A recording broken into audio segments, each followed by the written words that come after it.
Hello friends, welcome to Honey GS classes. 9th August daily current affairs with GS points, Hindu, Indian Express, Eenadu and PIB news. So ఈరోజు మొత్తం మనకి 14 articles వార్తల్లో ఉన్నాయి. తెలంగాణ కోసం అని చెప్పేసి ఒక అవార్డు, ఒక కమిటీ వార్తల్లో ఉంది. సో మనకి మొత్తం 14 ఆర్టికల్స్లో అన్ని సబ్జెక్ట్ వచ్చినాయి. పాలిటీ వచ్చింది, ఎకనామీ వచ్చింది, సైన్స్ అండ్ టెక్నాలజీలో స్పేస్ వచ్చింది. సో మొట్టమొదటి ప్రైవేట్ స్పేస్ వాక్ అని చెప్పేసి పోలారిస్ డాన్ అనే ప్రాజెక్ట్ని స్పేస్ ఎక్స్ సంస్థ చేపట్టింది. అందులో 4 మెంబర్స్ పేరు మనం గుర్తుపెట్టుకోవాలి. తర్వాత ట్రైబ్స్ ఇన్ న్యూస్ అని చెప్పేసి ఈ ఒడిశాలో ఉన్న జువాంగు ట్రైబ్కి హ్యాబిటేట్ రైట్స్ ఇవ్వడం జరిగింది. ఇది 6th ట్రైబ్ ఇన్ ఇండియా అని చెప్పేసి పిలుస్తాం. జాయింట్ పార్లమెంటరీ కమిటీ వార్తల్లో ఉంది. ఎకనామీ చూస్తే యూపీఐ సేతు అని చెప్పేసి మరొక ప్రాజెక్టు వార్తల్లో ఉంది. రైట్, కొన్ని ఫస్ట్ ఇన్ న్యూస్ అని చెప్పేసి భారతదేశంలో మొట్టమొదటి రైస్ ఏటీఎం అని చెప్పేసి భువనేశ్వర్లో స్టార్ట్ చేయడం జరిగింది. సో ఇంకొకటి నియామకం అని చెప్పేసి ట్యునీషియా ప్రధానమంత్రిగా కమెల్ మడోరి అని చెప్పేసి నియామకం పొందిండు. అవన్నీ డిస్కస్ చేద్దాం ఈ క్లాస్ లోపల. సో మనం ఫస్ట్ చూస్తే డే ఆఫ్ ఇంపార్టెన్స్ ఉంది. సో 9th ఆగస్ట్ చూస్తే ఇంటర్నేషనల్ ట్రైబల్ డే అని చెప్పేసి పిలుస్తాం. సో ప్రపంచ లేదా అంతర్జాతీయ ఆదివాసి దినం అని చెప్పేసి ఆగస్ట్ 9th జరుపుకుంటాం మనం. సో థీమ్ ఏంటని చెప్పేసి చూస్తే ఈ ట్రైబల్స్ ఎక్కువగా ఐసోలేషన్లో ఉండిపోతారు, అంటే నాగరిక సమాజానికి దూరంగా ఉండిపోతారు జనరల్గా. సో వాళ్ళ కోసం అని చెప్పేసి, వాళ్ళ హక్కుల రక్షణ కోసం అని చెప్పేసి థీమ్ తీసుకోవడం జరిగింది. సో మన ఇంగ్లీష్లో చూస్తే థీమ్ ఎలా ఉంది అంటే protecting the rights of indigenous people in voluntary isolation అని చెప్పేసి, అంటే వాళ్ళ యొక్క రైట్స్ ఏవైతే ఉన్నాయో వాటిని రక్షణ చేయాలని చెప్పేసి, వాళ్ళ యొక్క సుసంపన్నమైన సంస్కృతిని రక్షించాలని చెప్పేసి థీమ్ తీసుకోవడం జరిగింది. సో సరిపోతుంది మనకి. Next polity article joint parliamentary committee అని చెప్పేసి జిఎస్ పాయింట్ ఆఫ్ వ్యూలో వెరీ వెరీ ఫేమస్. సో వాస్తవంగా జాయింట్ పార్లమెంటరీ కమిటీ ఎందుకు ఏర్పాటు చేస్తున్నామంటే ఈ వక్ఫ్ బిల్లు అని చెప్పేసి 2024 బిల్లు, ఇది 1995 చట్టాన్ని సవరణ చేస్తుంది. సో లోక్సభలో ప్రవేశపెడితే ఈ సవరణ బిల్లులో వివాదాస్పద అంశాలు ఉన్నాయని చెప్పేసి, మైనార్టీ హక్కులు కాలరాయబడుతున్నాయని చెప్పేసి ప్రతిపక్షాలు తీవ్రమైన ఆందోళన వ్యక్తం చేస్తే, సో మరింత పరిశీలన కోసం అని చెప్పేసి ఈ Lok Sabha speaker so joint parliamentary committee ఏర్పాటు చేయడం జరిగింది. సో ఇక్కడ మనకి ఒకటి గమనించాలి, ఈ వక్ఫ్ బిల్లు అంశాలు అనేవి ఎగ్జామ్లో అడగరు. ఎందుకోసం అంటే కనీసం ఒక సభను ఆమోదించలేదు, చర్చ కూడా రాలేదు కాబట్టి సో ఈ బిల్లులో ఉన్న అంశాలు ఎవరు మనకి అడగరు. ఈ బిల్లు నేపథ్యంలో జాయింట్ పార్లమెంటరీ కమిటీ వార్తల్లో ఉంది కాబట్టి జిఎస్ పాయింట్ ఆఫ్ వ్యూలో వస్తుంది. రైట్, మనం డిస్కస్ చేద్దాం. జాయింట్ పార్లమెంటరీ కమిటీ అంటే ఏంటి, ఎవరు ఏర్పాటు చేస్తారు, ఎంతమంది సభ్యులు ఉంటారు, ఆ సభ్యులు ఎవరు అని చెప్పేసి, కమిటీ యొక్క కాల వ్యవధి ఎంత, నివేదిక గవర్నమెంట్ మీద బైండింగా నాట్ బైండింగ్ అని చెప్పేసి డిస్కస్ చేద్దాం. సో ఫస్ట్ చూస్తే జాయింట్ పార్లమెంటరీ కమిటీ వచ్చేసి దీన్ని పార్లమెంటు ఏర్పాటు చేస్తుంది. సో పార్లమెంటు ఏర్పాటు చేసే తాత్కాలిక కమిటీ. సో ఇది అడ్హాక్ బేస్లో పనిచేస్తుంది. ఒక బిల్లు గురించి మరింత వివరణ కోసం కావచ్చు, అధ్యయనం కోసం కావచ్చు, ఒక నిర్దేశిత అంశం యొక్క అధ్యయనం కోసం అని చెప్పేసి పనిచేస్తుంది. కాబట్టి ఆ అధ్యయనం అయిపోయాక ముగిసిపోతుంది కాబట్టి ఇది అడ్హాక్ లేదా తాత్కాలిక కమిటీగా పిలుస్తాం మనము. సో ఫస్ట్ ఇది. సెకండ్ పాయింట్ చూస్తే దీన్ని ఎవరు ఏర్పాటు చేస్తారు అంటే పార్లమెంటే ఏర్పాటు చేస్తుంది. సో పార్లమెంటు ఏర్పాటు చేస్తుంది. అయితే ఇక్కడ పార్లమెంట్ ఎలా ఏర్పాటు చేస్తుంది అంటే ఉభయ సభలు ఆమోదించాలి కంపల్సరీ. అయితే ఫస్ట్ ఈ జాయింట్ పార్లమెంటరీ కమిటీని ఎవరు ఏర్పాటు చేస్తారు పార్లమెంటు, మనకు అది జనరల్ ఆన్సర్. స్పెసిఫిక్గా చెప్పాలి అంటే ఈ జాయింట్ పార్లమెంటరీ కమిటీ ఏర్పాటు చేయమని చెప్పేసి ఒక సభ తీర్మానం చేయాలి. సో ఒక సభ తీర్మానము, ఈ వక్ఫ్ బిల్లు విషయంలో లోక్సభ తీర్మానం చేసింది. సో మరొక సభ తీర్మానాన్ని ఆమోదించాలి. సో రెండవ సభ ఆమోదించాలి. మీరు గమనిస్తే ఇక్కడ నేను లోక్సభ, రాజ్యసభ అని చెప్పేసి పదాలు ఉపయోగిస్తలేను. అంటే జనరల్గా ఒక సభ అంటే మనకి లోక్సభ కావచ్చు, రాజ్యసభ కావచ్చు, రెండవ సభ అంటే లోక్సభ కావచ్చు, రాజ్యసభ కావచ్చు. అంటే ఏ సభలో ముందు తీర్మానం ప్రవేశపెడితే ఆ సభ అధ్యక్షుడు ఈ జాయింట్ పార్లమెంటరీ కమిటీ యొక్క చైర్మన్ నియామకం చేస్తాడు. వక్ఫ్ బిల్లు విషయంలో లోక్సభలో ప్రవేశపెట్టబడింది కాబట్టి, లోక్సభ తీర్మానం చేసింది కాబట్టి, లోక్సభ స్పీకర్ మనకి ఈ జాయింట్ పార్లమెంటరీ కమిటీ యొక్క చైర్పర్సన్ నియామకం చేస్తాడు. మరి జాయింట్ పార్లమెంటరీ కమిటీని ఎంతమంది సభ్యులు ఉంటారంటే, ఇక్కడ సభ్యుల సంఖ్య మనకి ఇంత అని చెప్పేసి లేదు. సో ఇది parliament time to time decide చేస్తుంది. సభ్యుల సంఖ్య మనం చూస్తే నిర్దిష్టంగా పేర్కొనలేదు. సో నిర్దిష్టంగా మనకి లేదు, టైం టు టైం మనకు పార్లమెంట్ డిసైడ్ చేస్తుంది. కానీ ఒక తంబు రూల్ ఉంటుంది ఇక్కడ. ఆ తంబు రూల్ ఏంటి అంటే, ఈ రాజ్యసభ సభ్యులతో పోలిస్తే లోక్సభ సభ్యులు రెట్టింపు ఉండాలి. సో ఇక్కడ 10 తీసుకుంటే ఇక్కడ 5 ఉంటారు, ఇక 12 తీసుకుంటే ఇక్కడ మనకి 6 మంది ఉంటారు. ఏమంటున్నా అంటే సభ్యుల సంఖ్య ఇంత అని లేదు, కానీ సో లోక్సభ సభ్యుల సంఖ్య రాజ్యసభ సభ్యుల సంఖ్యలతో పోలిస్తే రెట్టింపు అయితే మనకి ఉండాలని చెప్పేసి గుర్తుపెట్టుకోవాలి. సో ఇక్కడ చూస్తే మనకి మరి మొత్తం మీద ఒక 30 మంది వేసుకోండి, ఇటువైపు ఒక 10 మంది, ఇటువైపు 20 మంది, ఇటువైపు 10 మంది వేసుకోండి. ఇందులో చైర్పర్సన్గా ఎవరు పనిచేస్తారంటే, చాలా మనకి బుక్కులలో లోక్సభ స్పీకరు నియామకం అని చెప్పేసి కనిపిస్తుంది. అట్లా కాదు, ఇక్కడ జాయింట్ పార్లమెంటరీ కమిటీ ఏర్పాటు చేయమని ముందుగా ఏ సభ తీర్మానం చేసింది, ఆ సభ అధ్యక్షుడు, లోక్సభ విషయంలో స్పీకరు, రాజ్యసభ విషయంలో చైర్మన్. సో వీళ్ళు నిర్ణయం చేస్తారు ఎవరిని నియామకం చేయాలని చెప్పేసి. ఉభయ సభల సభ్యులు ఉంటారు. Yes, correct answer. ఆ జాయింట్ పార్లమెంటరీ కమిటీ యొక్క చైర్పర్సన్ని సభ అధ్యక్షులు నియామకం చేస్తారు.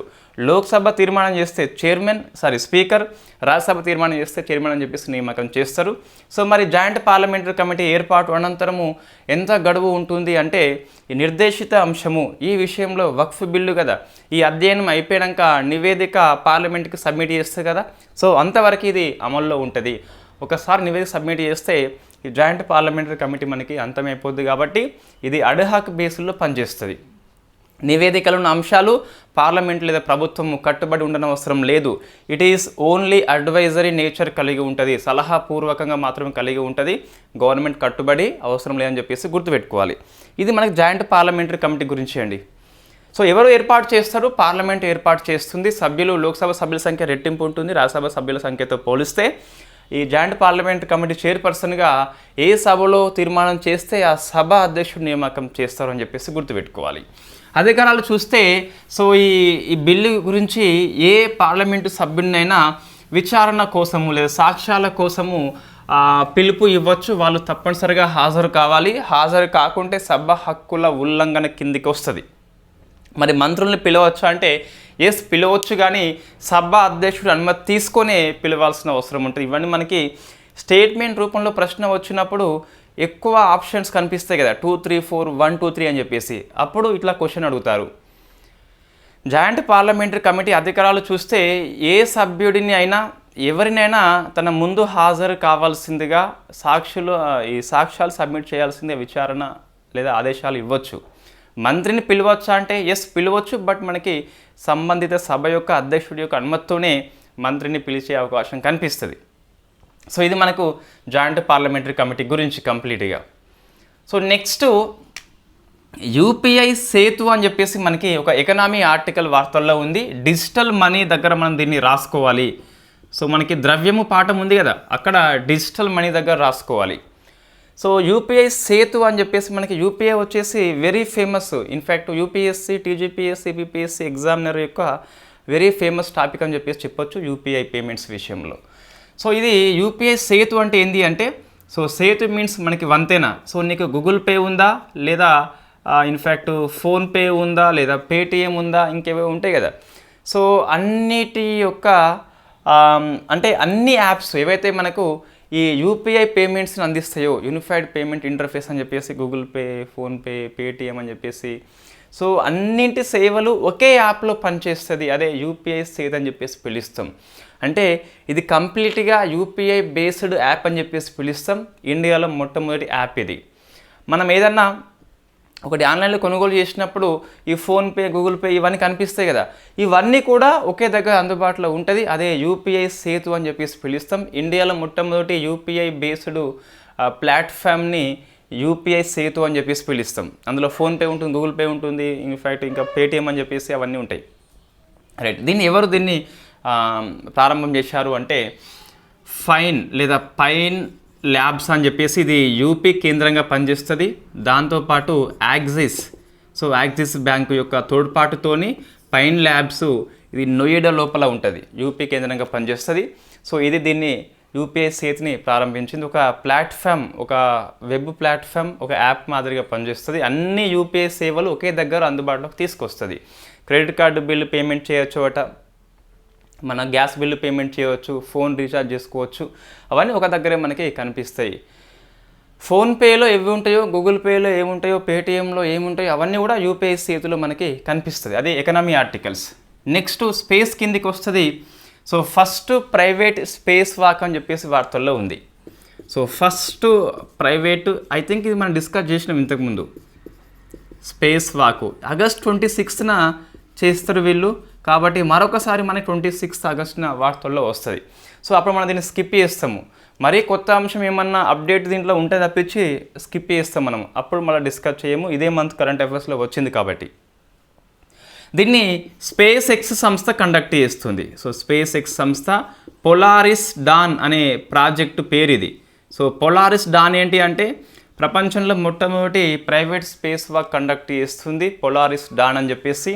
దీన్ని కేప్ కెన్నెడీ సెంటర్ నుంచి, సో ఈ క్రూ మిషన్ని, మనుషులు పోతే దాన్ని క్రూ అని చెప్పేసి పిలుస్తాం కదా. సో క్రూ మిషన్ అంటే సిబ్బంది వెళ్తారు. ఈ కేప్ కెన్నెడీ నుంచి ఫాల్కన్ 9 రాకెట్ ద్వారా పంపిస్తున్నది. స్పేస్ ఎక్స్ సంస్థ వచ్చింది అంటే ఫాల్కన్ 9 వస్తుంది కంపల్సరీ. సో ఇందులో మొత్తం మీద 4 పోతున్నారు. 4 పేర్లు గుర్తుపెట్టుకోవాలంటే ఫస్ట్ ప్రైవేట్ స్పేస్ వాక్ కాబట్టి కనీసము ఈ 4కి నాయకత్వం ఎవరు అని చెప్పేసి, ఎవరైనా ఉమెన్స్ ఉంటే ఉమెన్స్ని గుర్తుపెట్టుకోవాలి. సో ఫస్ట్ చూస్తే మనకి సో ఇస్సాక్, ఇతను ఈ 4కి నాయకత్వం వహిస్తున్నాడు. సెకండ్ పర్సన్ చూస్తే మనకి స్కాట్ అని చెప్పేసి ఉన్నాడు. ఇంకొక 2 లేడీస్ ఉన్నారండి.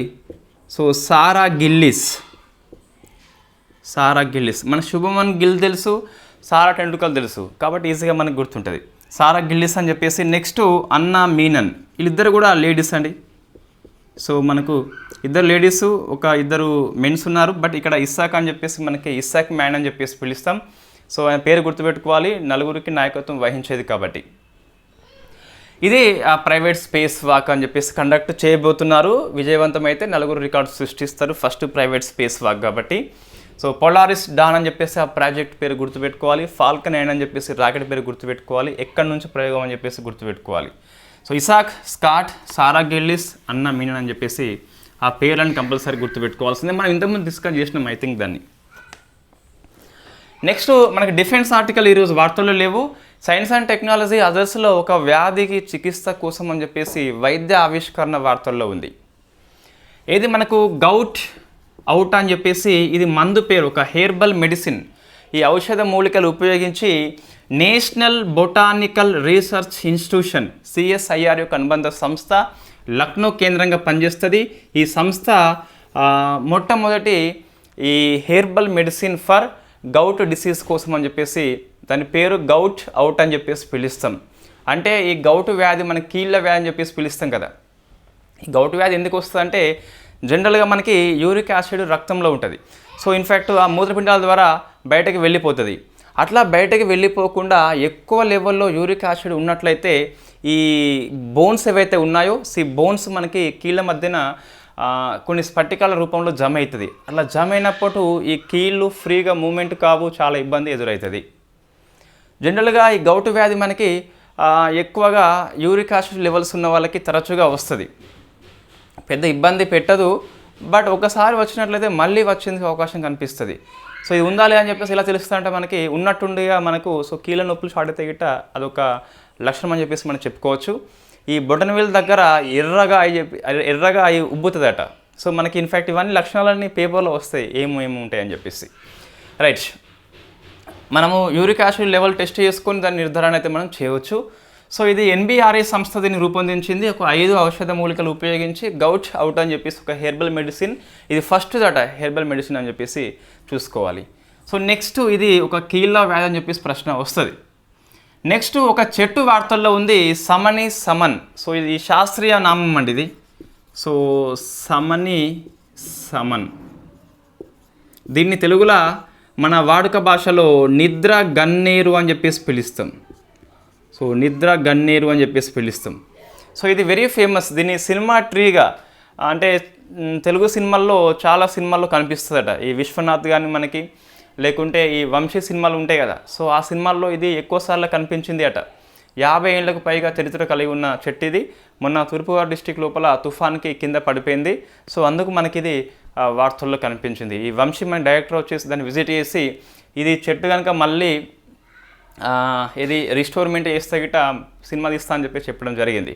సో మొత్తం మీద ఈ చెట్టు వార్తల్లో ఉంది కాబట్టి సో సమని సమన్ అని చెప్పేసి పిలుస్తాం. తెలుగులో నిద్ర గన్నేరు అని చెప్పేసి అర్థం వస్తుంది.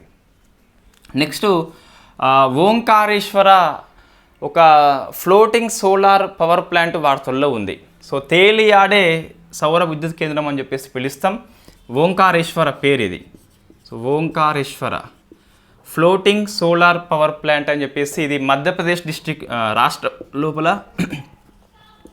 కాండ్వా డిస్టిక్ లోపల ఉంటుంది. 90 మెగావాట్స్ సామర్థ్యం కలిగి ఉన్న దీన్ని SVJN గ్రీన్ ఎనర్జీ సంస్థ రూపొందించింది. సో గ్రీన్ ఎనర్జీ సంస్థ దీన్ని రూపొందించింది. జనరల్లీ మనకి పర్యావరణ సంబంధిత అంశం లోపల రెన్యూవబుల్ ఎనర్జీ వార్తల్లో వచ్చినప్పుడు సోలార్ కావచ్చు, లేదా విండ్ కావచ్చు, లేదా హైబ్రిడ్ కావచ్చు, అప్పుడు బాగా ఫోకస్ చేయాలి. ఇటీవల వార్తల్లో కనిపించిన Omkareshwar floating solar power plant ఏ రాష్ట్రం అని చెప్పేసి వస్తుంది. సో మధ్యప్రదేశ్ రాష్ట్రం అని చెప్పేసి కాండ్వా డిస్టిక్ అని చెప్పేసి గుర్తుపెట్టుకోవాలి. ఆ క్వశ్చన్ అంతటితో ఆగిపోతే ఫైన్. ఇంకా క్వశ్చన్ ఇంకా ఎక్స్టెండ్ చేయబడింది అంటే గిట్ట స్టేట్మెంట్ రూపంలో ప్రశ్న వస్తే దీని సామర్థ్యం వస్తుంది 90 మెగావాట్స్ అని చెప్పేసి. ఏ సంస్థ నిర్మించింది అంటే SVJN లిమిటెడ్ యొక్క అనుబంధ సంస్థ అయినటువంటి SVJN గ్రీన్ లిమిటెడ్ లేదా గ్రీన్ ఎనర్జీ లిమిటెడ్ సంస్థ దీన్ని రూపొందించింది. అయితే భారతదేశంలో అతిపెద్ద largest floating solar power plant వచ్చేసి తెలంగాణలో ఉన్న NTPC రామగుండం అండి. సో ఇది ఇన్ఫ్యాక్ట్ ఇది 100 మెగావాట్స్ కలిగి ఉంటుంది. 100 మెగావాట్స్ అని చెప్పేసి గుర్తుపెట్టుకోవాలి. రైట్, ఇది ఈ కాండ్వా డిస్టిక్ లోపలనే మనకి ఇప్పుడు 90 మెగావాట్స్ని SVJN సంస్థ అందుబాటులో తీసుకొచ్చింది కదా, ఇక్కడనే ఇంకా కొన్ని ఇన్స్టాల్మెంట్ చేస్తారట. అది పూర్తి అయితే గిట్ట పూర్తి కాలేదు. పూర్తి అయితే 600 megawatts floating solar power plant అని చెప్పేసి కాండ్వా డిస్ట్రిక్ట్ లోపల వ్యవస్థితం కాలే కానీ అయితే గిట్ట అప్పుడు ప్రపంచంలోనే అతిపెద్ద ఫ్లోటింగ్ సోలార్ పవర్ ప్లాంట్ అని చెప్పేసి అయిపోతుంది. But as and today 100 megawatts అని చెప్పేసి ఇదే మనం గుర్తుపెట్టుకోవాలి. NTPC రామగుండం ఫ్రమ్ తెలంగాణ అని చెప్పేసి.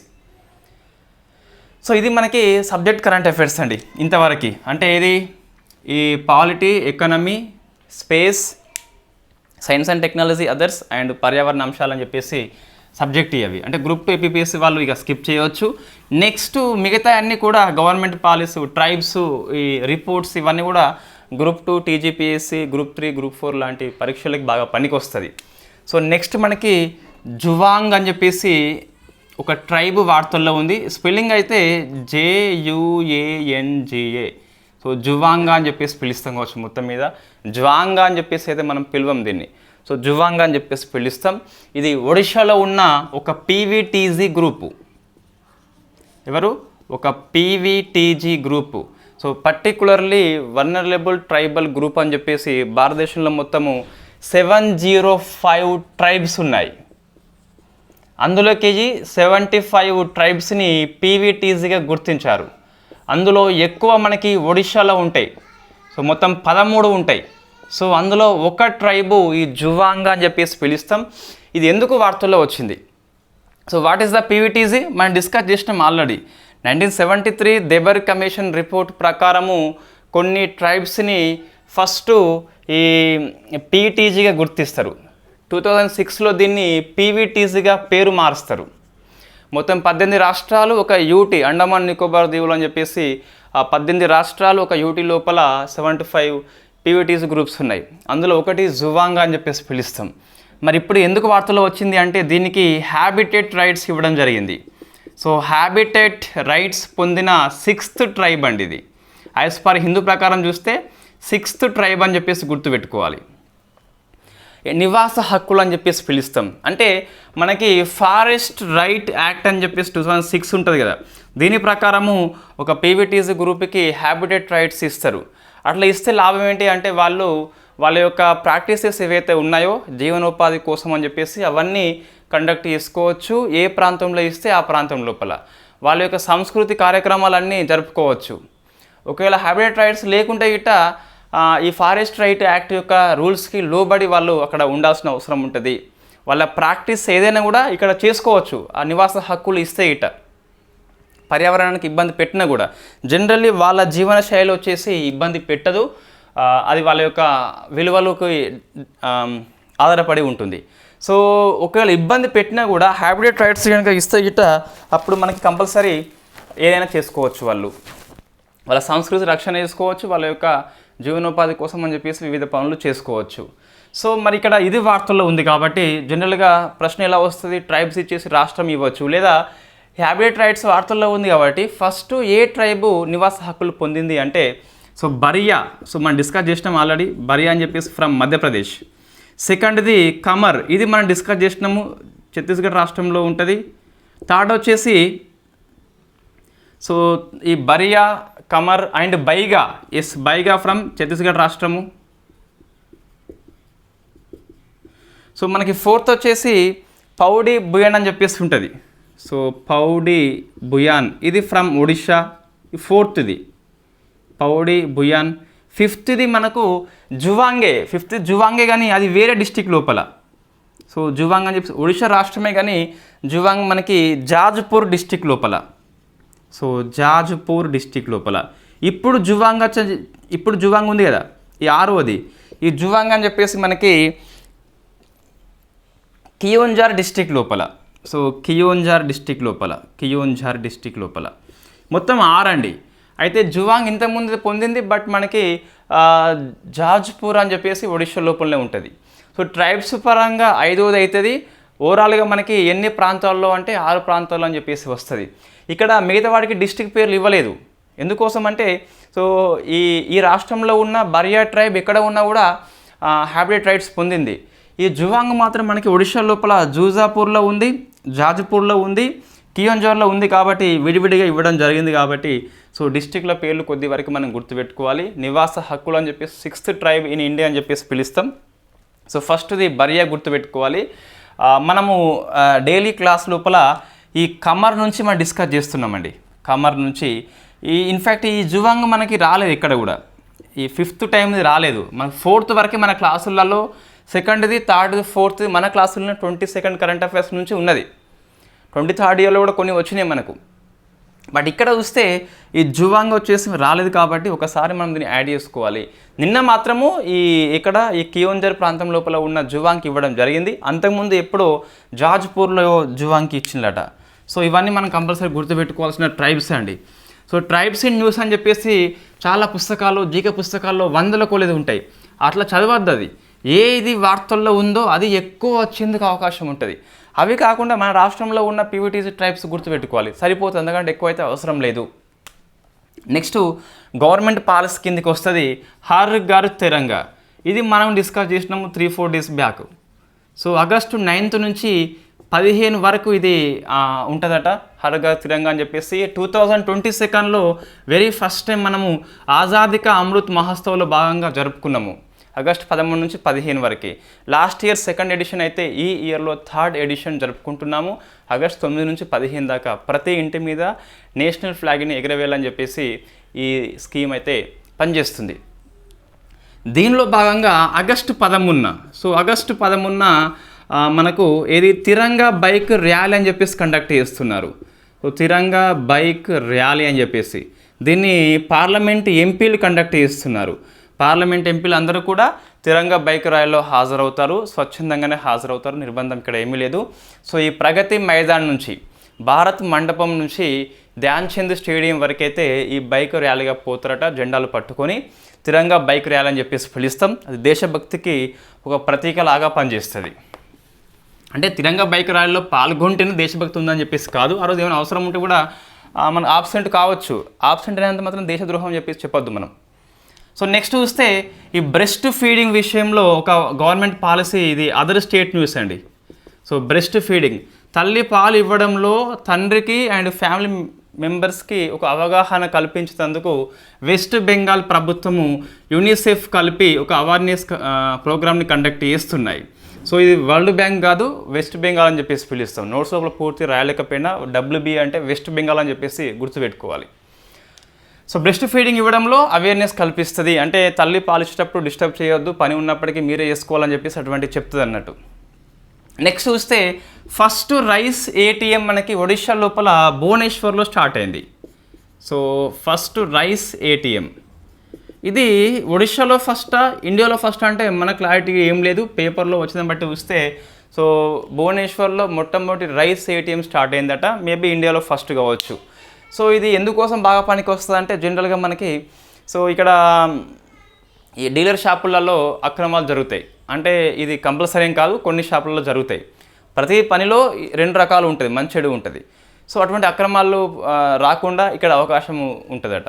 తర్వాత 1 నేషన్ 1 రేషన్ కింద, సో మనం వేరే స్టేట్లో ఉన్నప్పటికీ సో మొత్తం ఏదో కార్డు ఉపయోగిస్తే మనకి రేషన్ బియ్యం అయితే వస్తాయి ఆ ATM ద్వారా.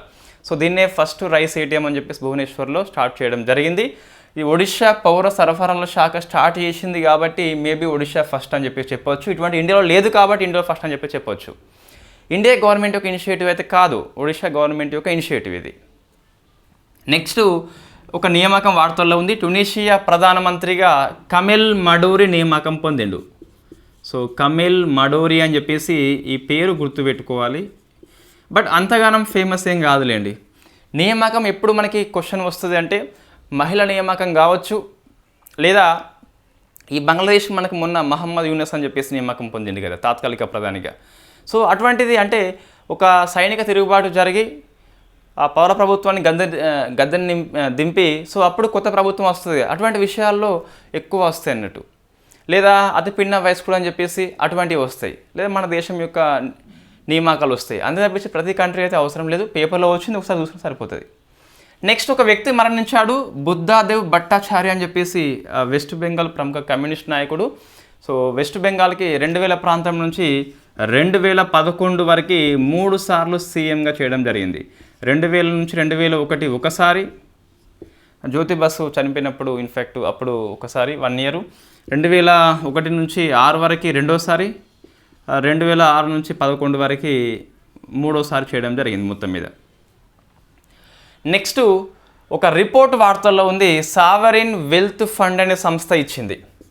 సో రిపోర్ట్ పేరు మనకి సంస్థ పేరు సావరిన్ వెల్త్ ఫండ్ అని చెప్పేసి సంస్థ. ఇది ప్రపంచంలో సెంట్రల్ బ్యాంకు యొక్క వాల్యూ బెట్ రిపోర్ట్ ఇవ్వడం జరిగింది, సెంట్రల్ బ్యాంక్స్ అని చెప్పేసి. అందులో first rank goes to as usual federal bank, ఇది ఎక్కడ ఉంది, అమెరికా బ్యాంక్, ఇది అమెరికా సెంట్రల్ బ్యాంక్ అని చెప్పేసి పిలుస్తాం. సెకండ్ది పీపుల్స్ చైనా బ్యాంక్ అని చెప్పేసి. థర్డ్ది బ్యాంక్ ఆఫ్ జపాన్ అని చెప్పేసి మన నిన్న క్లాస్లో వచ్చింది. సో RBI వచ్చేసి 12th ర్యాంక్ను పొందింది. ఇది ఇంతకుముందు TJPS యొక్క ప్రీవియస్ ఇయర్ క్వశ్చన్, మరొకసారి రిపోర్ట్ వార్తల్లో ఉంది కాబట్టి ఒకసారి మనం ఫోకస్ చేయాలి. నెక్స్ట్ ఒక ప్లేస్ వార్తల్లో ఉంది, స్పెల్లింగ్ అయితే మనకి KURSK అని చెప్పేసి ఉన్నది. సో ఇది కుర్స్క్ అవుతుంది లేదా కర్స్క్ అని చెప్పేసి అవుతుంది. ఇది రష్యాలో ఉంది. ఎందుకు మనం ఈ ప్లేస్ తీసుకుంటున్నామంటే జియో పాలిటిక్స్ దృష్ట్యా కొన్ని ప్రదేశాలు వార్తల్లో ఉంటాయి.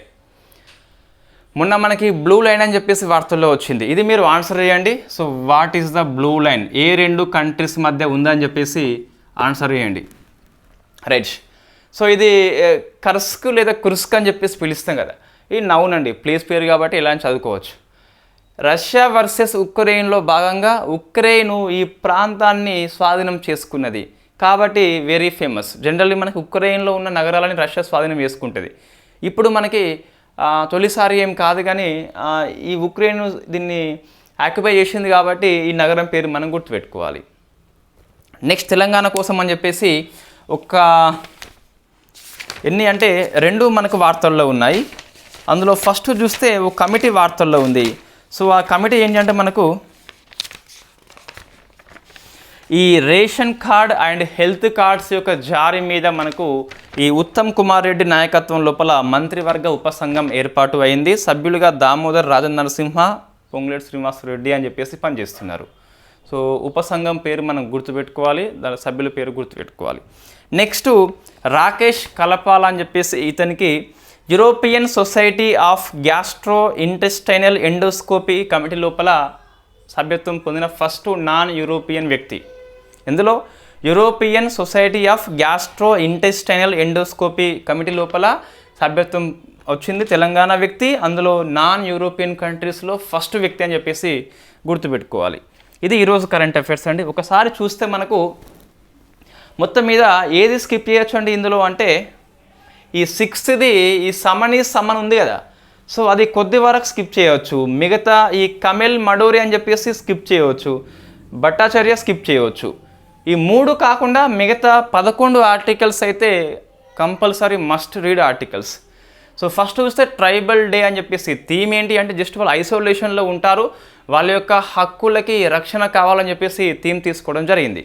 సెకండ్ది జాయింట్ పార్లమెంటరీ కమిటీ వక్ఫ్ బిల్లు యొక్క అధ్యయనం కోసం అని చెప్పేసి లోక్సభ స్పీకర్ ఏర్పాటు చేస్తాడు. సో జాయింట్ పార్లమెంటరీ కమిటీలో సభ్యులు ఎంతమంది ఉండాలి పార్లమెంట్ డిసైడ్ చేస్తుంది. లోక్సభ సభ్యుల సంఖ్య రెట్టింపు ఉంటుందని చెప్పేసి నివేదిక not binding on the government అని చెప్పేసి గుర్తుపెట్టుకోవాలి. ఆ జాయింట్ పార్లమెంటరీ కమిటీ చైర్పర్సన్గా ఏ సభలో తీర్మానం ఫస్ట్ చేస్తే ఆ సభ సభ్యుడు పనిచేస్తాడు, ఆ సభ అధ్యక్షుడు నియామకం చేస్తాడు. నెక్స్ట్ యూపీఐ సేతు అని చెప్పేసి అన్ని యూపీఐ యాప్స్ ఒకే దగ్గర అందుబాటులో ఉండే ప్లాట్ఫామ్ పేరు యూపీఐ సేతు. దీన్ని pine labs from UP and axis bank ఏర్పాటు చేయడం జరిగింది. ఫస్ట్ ప్రైవేట్ స్పేస్ వాక్ అని చెప్పేసి పోలారిస్ డాన్ ప్రాజెక్ట్ని స్పేస్ ఎక్స్ సంస్థ ఆగస్టు 26న ప్రారంభం చేయబోతుంది. 4 స్పేస్ వాక్ కండక్ట్ చేస్తారు. ఇసాక్ మ్యాన్ అని చెప్పేసి, అన్నా మీనన్ అని చెప్పేసి, సారా గిల్లిస్ అని చెప్పేసి, స్కాట్ అని చెప్పేసి మొత్తం 4 ఉంటారు. ఇందులో 2 మహిళలు అని చెప్పేసి గుర్తుపెట్టుకోవాలి. సో గౌట్ అవుట్ అని చెప్పేసి ఒక herbal medicine for arthritis disease, gout కోసం అని చెప్పేసి నేషనల్ బొటానికల్ రీసెర్చ్ సంస్థ ఫ్రమ్ లక్నో కేంద్రంగా పనిచేస్తుంది, అది రూపొందించింది. సమన్ అని చెప్పేసి నిద్ర గన్నేరు తూర్పుగోదావరి డిస్టిక్ లోపల ఉంటుంది. సో అది సినిమా చెట్టుగా ఫేమస్ అయింది, బట్ కింద పడిన నేపథ్యంలో వార్తల్లో వచ్చింది. Omkareshwara floating solar power plant అని చెప్పేసి మధ్యప్రదేశ్ డిస్టిక్ లోపల, రాష్ట్రం లోపల కాండ్వా డిస్టిక్ లోపల ఉంటే 90 మెగావాట్స్ సామర్థ్యం కలిగి ఉంటే దీన్ని SVJN గ్రీన్ ఎనర్జీ సంస్థ ప్రారంభించింది. జువాంగ్ ఒడిషా ట్రైబ్ వార్తల్లో ఉంది. హ్యాబిటేట్ రైట్స్ పొందిన 6th ట్రైబ్ అని చెప్పేసి రికార్డు సృష్టించింది. సో ఫస్ట్ వచ్చేసి మనకి బురియా from Madhya Pradesh districts. Next Har Ghar Tiranga అని చెప్పేసి 3rd ఎడిషన్ 9th నుంచి ఇవాళ నుంచి 15 దాకా పనిచేస్తుంది. ఆగస్ట్ 13న తిరంగా బైక్ ర్యాలీ అని చెప్పేసి ప్రగతి మైదానం నుంచి, భారత్ మండపం నుంచి ధ్యాన్ చంద్ స్టేడియం వరకు ఎంపీలు ప్రయాణం చేస్తారు. బ్రెస్ట్ ఫీడింగ్ విషయంలో అవేర్నెస్ కోసం చెప్పేసి వెస్ట్ బెంగాల్ యూనిసెఫ్ సంయుక్త కార్యక్రమం.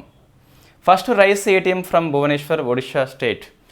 కమేలి మడోర్ ట్యునీషియా ప్రధానమంత్రి. బుద్ధదేవ్ భట్టాచార్య పశ్చిమ బెంగాల్ మాజీ ముఖ్యమంత్రి, 11 ఏళ్ల పాటు 3 సార్లు పనిచేశాడు, చనిపోవడం జరిగింది.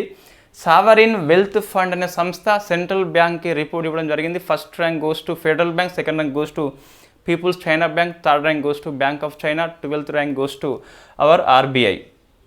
కర్స్క్ అని చెప్పేసి ప్లేసెస్ న్యూస్ కిందకి వస్తుంది. రష్యా ఉక్రెయిన్ వార్ నేపథ్యంలో రష్యాలో అని చెప్పేసి గుర్తుపెట్టుకోవాలి. తెలంగాణ ప్రభుత్వం చూస్తే మనకి రాకేష్ కలపాల అని చెప్పేసి European gastro intestinal endoscopy committee లోపల సభ్యత్వం పొందిన ఫస్ట్ నాన్ యూరోపియన్ వ్యక్తి. ఈ హెల్త్ కార్డ్స్ కోసం కావచ్చు లేదా రేషన్ కార్డు కోసం అని చెప్పేసి ఉత్తమ్ కుమార్ రెడ్డి నాయకత్వం లోపల ఒక మంత్రివర్గ ఉపసంఘాన్ని ఏర్పాటు చేయడం జరిగింది.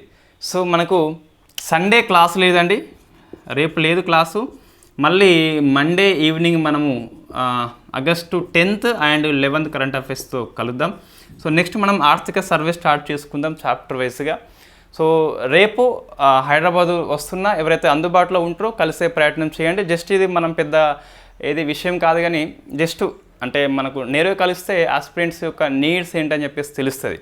మనం క్లాసులో ఏమైనా మార్పులు వేసుకుంటే చేసుకోవచ్చు. ఇలా ఆన్లైన్లో కంటే ఆఫ్లైన్లో ఎక్కువ ఎఫెక్ట్గా మీ అభిప్రాయాలు చెప్పే అవకాశం ఉంటుంది, మన యొక్క ప్లానింగ్ చెప్పే అవకాశం ఉంటుంది. సో ఒకవేళ మీరు ఫ్రీ అని చెప్పేసి ఉపయోగించవద్దు, ఎందుకంటే మనకు గ్రూప్ 2 ఎగ్జామ్ దగ్గరలో ఉంది, గ్రూప్ 1 ఎగ్జామ్ కాబట్టి అవైలబుల్లో ఉంటే అందుబాటులో ఉంటే కలిసే ప్రయత్నం చేయండి. ప్లేసెస్ నేను ప్లేస్ ఏంటని చెప్పేసి మన సాయంత్రం కల్లా లేదా రేపు పొద్దున కల్లా మన గ్రూప్లో మెన్షన్ చేస్తున్నాను. Thank you very much.